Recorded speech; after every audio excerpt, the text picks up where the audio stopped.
तो शुरू करते हैं। पहले तो आप लोगों का सभी का मैं धन्यवाद करता हूं कि आप लोग इतने शॉर्ट नोटिस पर हमारी बात सुनने के लिए आए। जो ये पीछे प्रकरण रहा जिसमें मुझे एक झूठे मुकदमे में फंसाकर और 12 दिन के लिए जुडिशियल कस्टडी में भेजा गया, उसके बारे में मैं बहादुरगढ़ में अपना पक्ष आज तक नहीं रख पाया और पीछे से उल जलूल कई लोगों ने इसके ऊपर बयानबाजी की, निराधार आरोप लगाए हैं और राजनीतिक फायदा उठाने की पूरी कोशिश की। जिस दिन मुझे अरेस्ट किया गया और जिस मुकदमे में मेरे को अरेस्ट किया गया, उस एफआईआर में मेरा नाम भी नहीं था। जब पुलिस प्रशासन, सिटी एसएचओ सोमवीर सिंह और जो अनेकों पुलिस वाले बिना किसी सर्च वारंट के, अरेस्ट वारंट के, बिना किसी दिए गए नोटिस के, सेक्शन 41 के नोटिस के हमारे घर में घुसे, उस समय मैंने उनसे जब पूछा कि आप किस कारणवश यहाँ पे आए, तो उन्होंने कोई स्पष्ट उत्तर मुझे नहीं दिया। जब बार बार परस्यू करने के बाद मैंने उनसे पूछा कि आप लोगों के पास कोई वारंट है, कोई और आपके पास यहाँ पे आने की अनुमति है किसी प्रशासनिक अधिकारी से, तो उन्होंने मेरे से एक ही बात कही कि आप 10 मिनट के लिए हमारे साथ थाने में चलिए, आपसे पूछताछ करके हम आपको छोड़ देंगे। मैंने मौके की नज़ाकत को समझते हुए, क्यों घर पे हमारे महिलाएं भी थी, और जब पुलिस और महकमा और राजनीतिक लोग इस स्तर पे गिर जाएं कि औरतों, महिलाओं पे और बच्चों पे मुकदमे दर्ज करने शुरू कर दे, तो उनके सामने हमारी क्या ही पार पसा सकती है। मैंने मौके की नज़ाकत को समझते हुए उनके साथ जाना ही ठीक समझा, नहीं तो घर के अंदर और जिस तरीके से वो लोग व्यवहार कर रहे थे, मुझे जान माल का भी, अपने परिवार का भी खतरा लगा और अपना भी खतरा लगा। मुझे ज़बरदस्ती सिटी एसएचओ और पुलिस महकमा थाना शहर बहादुरगढ़ में लिया है और बार बार पूछने के बावजूद ये नहीं बताया कि क्या कारण है जिस वजह से मुझे लेके जा रहे। 2 बजे ये घटनाक्रम शुरू हुआ था और 2 बजे के बाद सारी बात होने के बावजूद भी मेरा किसी मुकदमे में नाम भी नहीं, फिर भी मुझे अवैध तरीके से थाने के अंदर बिठाए रखा गया। बार बार एक ही बात पूछी जा रही थी, नफे सिंह राठी कहाँ है? मगर जी हमारा नफे सिंह राठी से 12 तारीख के बाद से संपर्क नहीं हुआ है।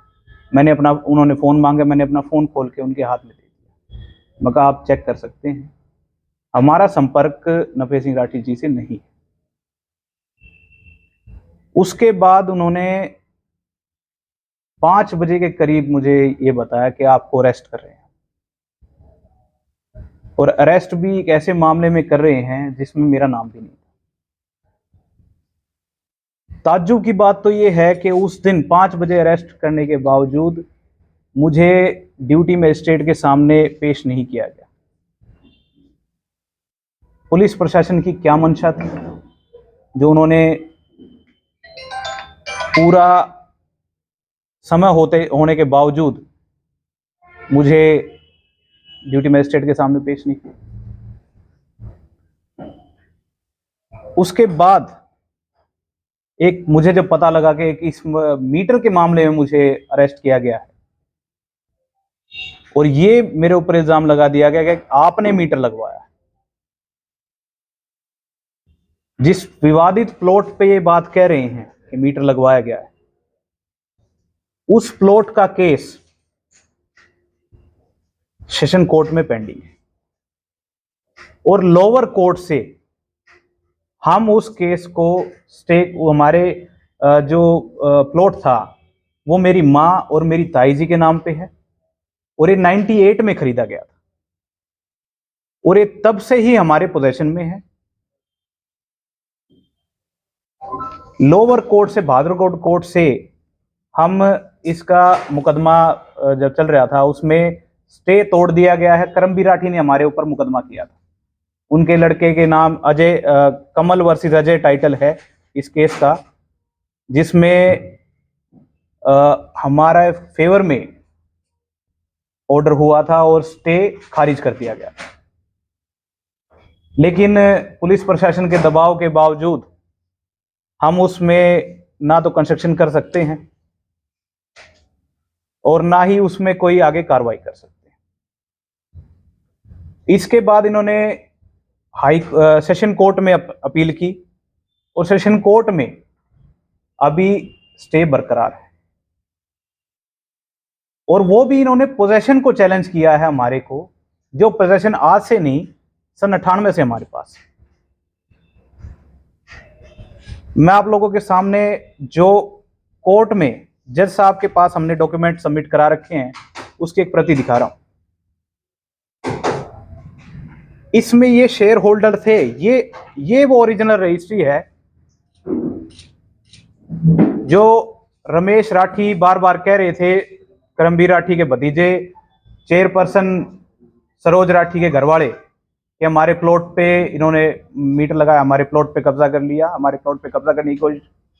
98 से लेके ये प्लॉट हमारा है और ये मैं आपके सामने ये जो ये दिखा रहा हूं, ये कोर्ट में हमने बाकायदा सबूत के तौर पे पेश किया हुआ है, जो मैं आपको एक्सप्लेन करूंगा। ये 9000 गज की रजिस्ट्री है और इसमें से जो हिस्सेदार थे, रमेश, करमबीर, इन्होंने अपना, रमेश ने तो अपना सारा ही हिस्सा बेच दिया, अपने हिस्से से ज्यादा बेच रखा है।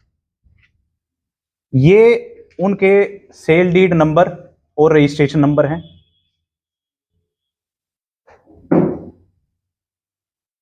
अब आपको मैं ये बता देता हूं कि ये प्लॉट पे, हमारे प्लॉट पे इन्होंने कब्जा करने की कोशिश कब शुरू की। आपको याद होगा 2018 में जब खट्टर साहब की रैली थी विधानसभा के चुनाव से पहले, तब ये सब लोग, जगदीश नंबरदार, करमबीर राठी, आकाश और जितेंद्र राठी, काफी यहां के गणमान्य लोग बीजेपी में शामिल हुए थे, बीजेपी का पटका पहना था इन्होंने। उसी समय पे इन्होंने इस प्लॉट पे कब्जा करने की नाजायज कोशिश की।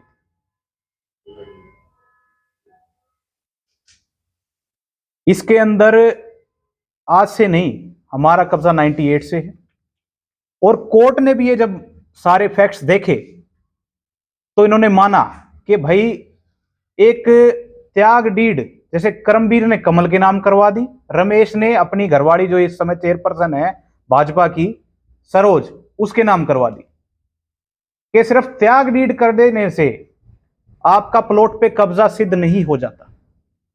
मैं आपको ऑर्डर की कॉपी भी मुहैया करवाऊंगा।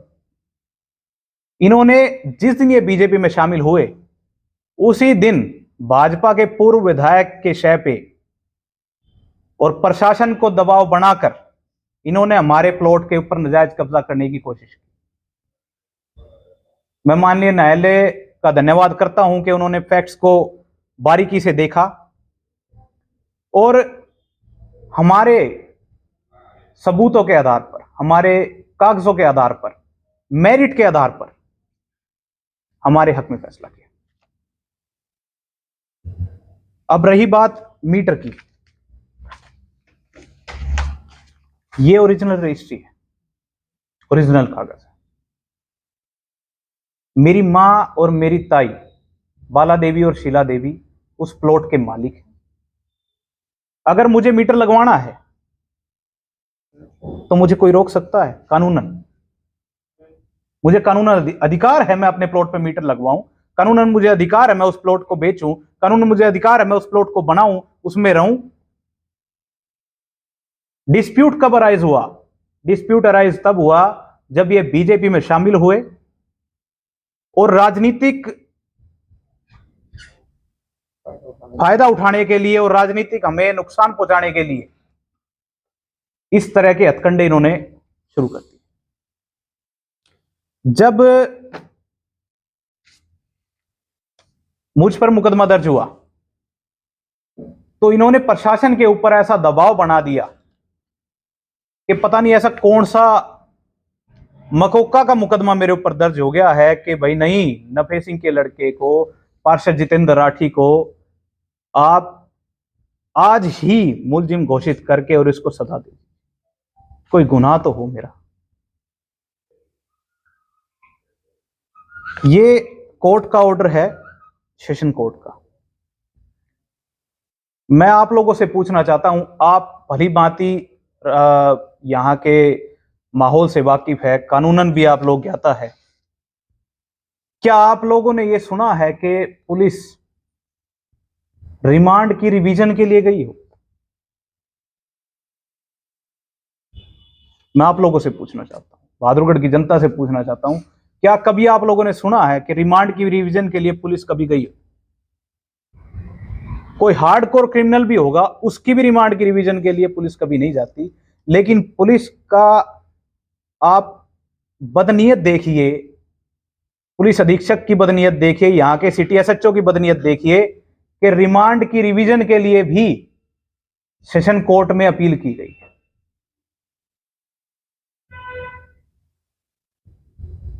ना तो किसी डॉक्यूमेंट में मेरे सिग्नेचर हैं,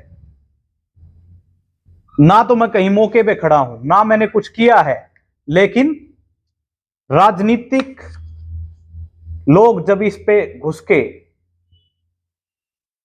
जब इस मामले को ऐसे मैनिपुलेट कर रहे थे कि नहीं, आप बच्चा, बूढ़ा, नौजवान, चाहे घर में महिला मिल जाए उसको जेल के अंदर ठूस दो। क्यों भाई, हमने किया क्या है? प्लॉट हमारा, मालिक हम, कोर्ट के हम शरण में मान के चलते हैं कि भी कोर्ट जो फैसला करेगा उसको हम मानेंगे। हर जगह, चाहे आप कहीं भी आप देख लीजिए, हर जगह ये बयान मिलेगा कि भी कोर्ट का जो फैसला होगा वो हमें मान्य होगा। लेकिन ये क्या मीडिया ट्रायल चलाकर और लोग प्रशासन के ऊपर दबाव बनाकर हमें क्यों बिना किसी मुकदमे के आप ट्रायल करके और फैसला सुना रहे हैं?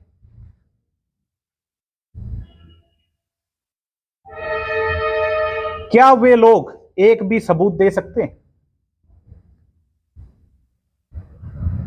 मैं प्रशासन से पूछना चाहता हूं, जिस दिन मुझे अरेस्ट किया गया, क्या उस दिन उस एफआईआर में मेरा नाम था जिसके ब्याह पर मुझे अरेस्ट किया गया है? क्या सेक्शन 41 का कोई नोटिस दिया गया था? क्या 120 बी जो साजिश की धारा होती है, क्योंकि मैं लॉ का स्टूडेंट हूं तो ये कुछ बातें मैंने उनसे पूछी भी, क्या 120 बी उस टाइम उस केस में लगाई गई थी जिसमें मुझे अरेस्ट किया? ऐसी कोई धारा नहीं थी, ऐसा कोई इन्होंने मुझे नोटिस नहीं दिया था। मुझे जबरदस्ती मेरे घर से इलीगली, मैं आप लोगों को बता रहा हूं, इलीगली, गैर कानूनी तरीके से मुझे अरेस्ट किया गया है। पुलिस अधीक्षक इस चीज का जवाब दे, सिटी एसएचओ इस चीज का जवाब दे कि क्या उस समय पे 120 बी या सेक्शन 41 का मुझे नोटिस दिया गया था। अगर नहीं दिया गया था तो यह मुकदमा भी झूठा है। मेरे अरेस्ट होने के बाद इसमें धारा 120 भी लगाई गई है जब सेशन में रिमांड की रिवीजन के लिए पुलिस गई, और ये गैर कानूनी है। और इन पुलिस वालों के ऊपर मैं कोर्ट से सलाह लेकर, अपने वकीलों से सलाह लेकर, मैं इन लोगों के ऊपर जो इन्होंने गलत गैर कानूनी काम किया है उनके खिलाफ मुकदमा भी करूंगा। मैं आप लोगों से पूछना चाहता हूं, ये जो ऊल जलूल बयान दे रहे थे हमारे बारे में, मेरे परिवार के बारे में, मेरे बारे में, क्या वो एक भी सबूत ये पेश कर सकते हैं? जमीन से रिलेटेड कागज ये सारे आपके सामने हैं, मैं आपको एक कॉपी देने को तैयार हूं। जिस समय कॉलोनी कट रही थी उस समय सारा मार तो कमा लिया करमवीर ने, और आज जब हमारा हिस्सा उसमें बचा हुआ उस पे भी, हमारे भी हिस्से पे भी नजर डाल दी। किसकी शय पे? एक पूर्व विधायक की शय पे, जिनको बहादुरगढ़ की जनता नकार चुकी है। अरे इतना राजनीतिक डर गए हो तो राजनीति छोड़ दीजिए। अगर यही गुंडागर्दी करनी है तो आप पहले ही ना सट्टा बाजार में टेबल लगाते थे और सट्टा खिलाते थे लोगों को, लॉटरी बाजार में। वही काम शुरू कर दीजिए आप। कोई इनसे पूछे इतनी अकूट संपत्ति 5 साल के दरमियान ये कैसे बना गए? होटल चल रहे हैं इनके। कोई करमवीर राठी से पूछे, कोई रमेश राठी से पूछे, कहां से इतनी संपत्ति बना गई? ये हरी गार्डन, होम गार्डन, ये रोड पे जहां भी देखो दुकानें हैं इनकी, प्लॉट हैं। एक ट्रक ड्राइवर के पास कहां से इतनी संपत्ति आ गई? इनकी जांच होनी चाहिए। भली बात ही जानते आप लोग के कमीशन का खेल कैसा गंदा चला था पिछले नगर परिषद के सेशन में, और पूर्व विधायक के ऊपर अनेकों आरोप लगे थे। हमने तो सिर्फ आवाज उठाई है अन्याय के खिलाफ। हमारे को क्यों? अगर आपके पास कोई डॉक्यूमेंट्री एविडेंस हो तो हमें बिल्कुल आप कानून से सजा दिलवाइए, कोर्ट में प्रूव कीजिए। लेकिन मीडिया ट्रायल, प्रशासन के ऊपर दबाव, अनेकों मंत्री यहां पे आए, हर एक नया बयान दे रहा था। क्या प्रशासन का ये शपथ नहीं दिलाते इनको कि हम कानून की पालना करेंगे? क्या पुलिस वाले इतने निहत्थे हैं इनके सामने? मुझे आश्चर्य होता है, मैं क्यों धार्मिक आदमी हूं, तो मुझे ये जो सारा प्रकरण दिखा, ये शिखंडी और भीष्म पितामह वाला प्रकरण लगा मुझे, कि शिखंडियों के आगे करके और तीर कोई और ही चला रहा है। मैं आप लोगों से, पत्रकार भाइयों से, आप लोगों से उम्मीद रखता हूं कि आप मेरी आवाज को प्रशासन तक, बहादुरगढ़ की जनता तक और उस आम आदमी तक पहुंचाएंगे जिसके दिमाग में एक झूठी तस्वीर इन लोगों ने पेश की, और सच्चाई को सामने लाने में हमारी मदद करेंगे। मेरा लाइसेंस भी निलंबित किया गया, सस्पेंड किया गया है, और वो उस मुकदमे में किया गया है जिसमें कि मेरा नाम भी नहीं, इसमें भी नाम नहीं था, इसमें भी नाम नहीं। मैं पूछना चाहता हूं कि एक लॉ के स्टूडेंट के ऊपर, एक पार्षद के ऊपर आप बिना किसी सबूत के ऐसे कैसे इतने संगीन आरोप लगा देते हो? उसमें एसपी साहब का एक आदेश था, रिपोर्ट जो थी, जो हमें नोटिस मिला कि ये अपने सशस्त्र का कहीं भी इस्तेमाल कर सकते हैं, जघन्य अपराध में इस्तेमाल कर सकते हैं। एसपी साहब, ठीक है, आप यहां पे जिला के आप कप्तान हैं, लेकिन क्या आपके पास ऐसा कोई भी सबूत है या कोई भी ऐसी इनपुट है या कोई भी ऐसा कंप्लेंट है हमारे खिलाफ कि इन्होंने हथियार का इस्तेमाल किया हो कहीं पे भी? मैं गैस एजेंसी का संचालक हूं और राजनीतिक आदमी, सामाजिक आदमी होने के नाते मुझे हर जगह जाना पड़ता है। मैंने अपनी आत्म सुरक्षा के लिए एक वेपन जो है वो लिया था, लेकिन उसमें से कभी एक राउंड भी गोली उसकी आज तक नहीं चली, और मैं ना ही चलाने के उसको इच्छुक हूं। लेकिन अपनी सुरक्षा के लिए तो इंसान हर वो काम करने की सोचेगा जो उसको जरूरी होगा। एसपी साहब ने हमारे हथियार जमा करवा दिए, हमने कर दिए, लेकिन हमारी परिवार की सुरक्षा के जिम्मेदार कौन लेगा? क्या पुलिस प्रशासन, जिला प्रशासन और ये सरकार मैं होम मिनिस्टर साहब से भी दरखास्त करूंगा कि हमारे परिवार की सुरक्षा के लिए आप उचित कदम उठाएं।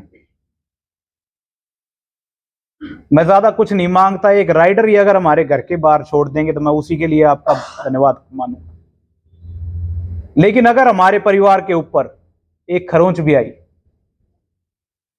तो उसके पीछे यहां के भाजपा के नेता, पूर्व विधायक, मौजूदा चेयरमैन और उसका परिवार, सिटी एसएचओ और खुद एसपी साहब जिम्मेदार होंगे। मैं आप लोगों से रिक्वेस्ट करता हूं कि जैसी सच्चाई मैंने आपको बताई है सबूतों के साथ, वैसी आप जनता के सामने पेश करें। आपका बहुत बहुत धन्यवाद।